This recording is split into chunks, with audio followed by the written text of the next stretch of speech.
মানুষ কতটা অলস হলে ঈদের ব্লগ ঈদের 1 মাস পরে দেয়, সেটা আমাকে না দেখলে কেউ বুঝতে পারবে না। তো হ্যালো এভরিওয়ান, আসসালামু আলাইকুম। ইরাস ব্লগে সবাইকে স্বাগতম। কেমন আছেন সবাই? আমি আল্লাহর রহমতে আলহামদুলিল্লাহ ভালো আছি।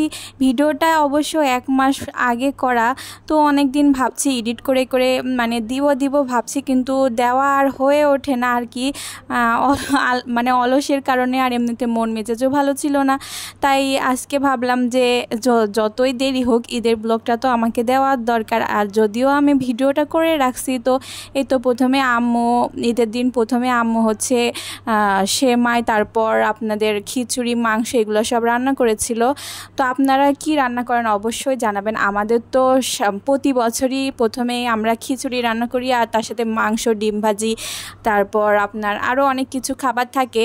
তো সেইগুলা খেয়ে আমরা হচ্ছে কাকুর বাসায় যাওয়ার জন্য রওনা হয়েছিলাম। তারপর আর সকালের ভিডিওটা কিন্তু অবশ্য নেওয়া হয় নাই, মানে আম্মু কি রান্না করেছিল সেগুলো আর করা হয় নাই। তো কাকুর বাসায় যেয়ে দেখি যে আমার চাচি অনেক কিছু আমাদের জন্য আয়োজন করছে, যেমন রোস্ট, পোলাও, তারপর হচ্ছে ডিম, গরুর মাংস, তারপর হচ্ছে আপনাদের খিচুড়ি তো ছিলই কমন আমাদের, আর সেমাই, ফিরনি, এগুলো অনেক কিছু আপনাদের তো দেখালাম। তারপর ওইগুলা খাওয়ার পরে আমরা আর আমার চাচাতো বোনরা মিলে, আর হচ্ছে আমার কাকু, চাচি, আমার আব্বু, আম্মু, আমার ভাই, আমরা সবাই মিলে ঘুরতে গিয়েছিলাম একটু বাসার পাশেই একটা পার্কে। তো দেখুন পার্কটা কত সুন্দর, আমার কাছে তো অনেক ভালো লেগেছে, মিরপুর 1 নম্বরে। আর হচ্ছে এই তো আমরা সবাই মিলে ঘুরলাম। ঘোরার পরে কিন্তু মানে বিকালবেলা একটুখানি ফুচকা খাইছিলাম। ফুচকা খাওয়ার পরে আস্তে আস্তে সন্ধ্যা হয়ে গেছিলো, আর আমরা কিন্তু ওই দিন অনেক এনজয় করেছি।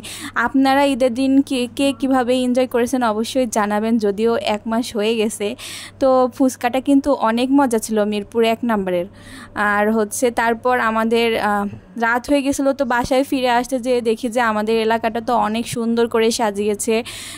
প্রতি ঈদে আমাদের হচ্ছে যে এলাকা, সেই এলাকাটা অনেক সুন্দর করে সাজায়, মানে ডেকোরেশন করে আর কি, লাইটিং করে প্রতি ঈদেই, রোজার ঈদে। দেখুন কত সুন্দর। তো মনে করলাম একটু ভিডিও নিয়ে নেই, এই তো ভিডিওটা নিয়ে নিলাম।